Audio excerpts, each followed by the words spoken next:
les amis, aujourd'hui ma vidéo va être un peu particulière puisque je fête les 500 abonnés de ma chaîne YouTube. Un grand merci à tous les abonnés, à toutes les personnes qui regardent ma vidéo. Pour fêter mes 500 abonnés, je vais continuer à vous parler de liberté financière, mais cette fois-ci de façon moins théorique et plus divertissante. Regardez cette vidéo jusqu'à la fin, ça se termine en chanson avec des vidéos sympas qui, je l'espère, vous motiveront pour atteindre la liberté financière. Vendredi après-midi, après le travail, dans toutes les grandes villes du monde, des millions de personnes se dépêchent de rentrer chez elles pour voir la dernière vidéo de la chaîne YouTube Finance ta vie libre. Je suis désolé d'être responsable d'autant de bouchons. Lundi matin, après un agréable week-end, dans toutes les grandes villes du monde, des millions de personnes vont au travail à reculons. Je suis désolé pour vous, mais là franchement, j'y suis pour rien. Et bien au contraire, puisque j'ai fait ma chaîne YouTube pour vous aider à vous échapper de la rat race. Je vous ai déjà fait 4 vidéos sur la liberté financière, je vous ai présenté 9 moyens de placer votre argent, mais ce qui me motive n'est pas l'argent, je ne cherche pas à devenir riche. Ce qui me motive, c'est la liberté que peut apporter des revenus passifs. Et en particulier de pouvoir être totalement libre de mon temps et libre géographiquement. Notamment pour pouvoir voyager autant que je veux.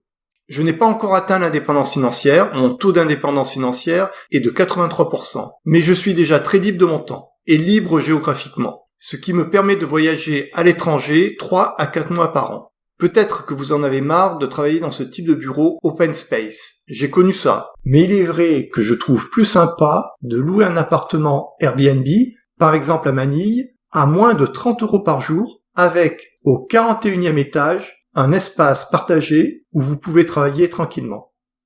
Et en plus, quand on fait une pause, c'est plus sympa d'aller siroter un jus de mangue frais en terrasse, en profitant de la vue sur toute la baie de Manille. J'avais même accès à une grande piscine, et en plus, avec plusieurs restaurants et un centre commercial au pied de l'immeuble.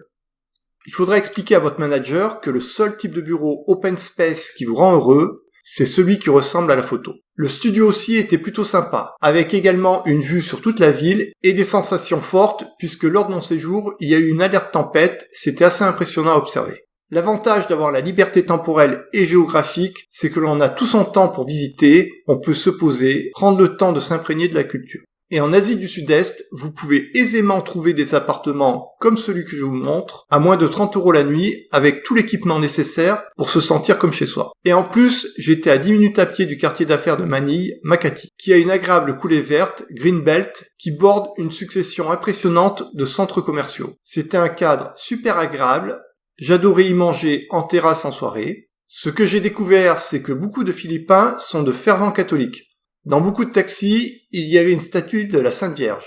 Pour autant, les chauffeurs de taxi qui arboraient le plus leur foi religieuse n'étaient pas les derniers à essayer de vous arnaquer en tentant de ne pas utiliser le taximètre. Un des problèmes de Manille, c'est qu'il y a un taux de criminalité très élevé. Cependant, gardez confiance, grâce à Macron et les nuls qui l'ont précédé, on va peut-être bientôt arriver à les égaler. Mais à Manille, il y a aussi des quartiers d'affaires et le vieux quartier intramuros qui sont très sécurisés. J'ai adoré me promener sur les remparts. Dans la zone intramuros subsistent des bâtiments, vestiges de la colonisation espagnole. Et il y a également de jolis jardins, dans lesquels on trouve quelques personnes qui semblent avoir atteint le point ultime de la liberté financière. Et en plus, eux, je crois que c'est de naissance. J'essaie de les égaler, j'y travaille dur, je suis déjà très libre de mon temps, je peux me permettre 3-4 mois de vacances par an, mais je n'ai pas encore atteint l'indépendance financière. Abonnez-vous à ma chaîne YouTube si vous voulez suivre mon cheminement vers la liberté financière.